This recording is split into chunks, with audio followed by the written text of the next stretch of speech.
আসসালামু আলাইকুম, কেমন আছেন সবাই? আজকে দুপুরে কি রান্না হয়েছে আমাদের বাসায় সর্বর্ণ সহ আমি খেতে বসেছি। এই যে আমার হাতে একটু ব্যথা পেয়েছি। আম, এখানে আছে সাদা ভাত। এটা দেখিয়ে দাও। এটা গরুর মাথা, যেটা আমার ভীষণ প্রিয়। গরুর মাথা দিয়ে আলু, এবং এই শীতের শুরুতেই, শীত এখনো শুরু হয়নি, বাঁধাকপি ভাজি, ইলিশ মাছের মাথা দিয়ে বাঁধাকপি ভাজি। এটা মসুরের ডাল।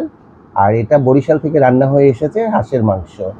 হাঁসের মাংস দিয়ে আলু, এটা বরিশাল থেকে রান্না হয়ে আসছে। আর এখানে আছে শাকভাজি,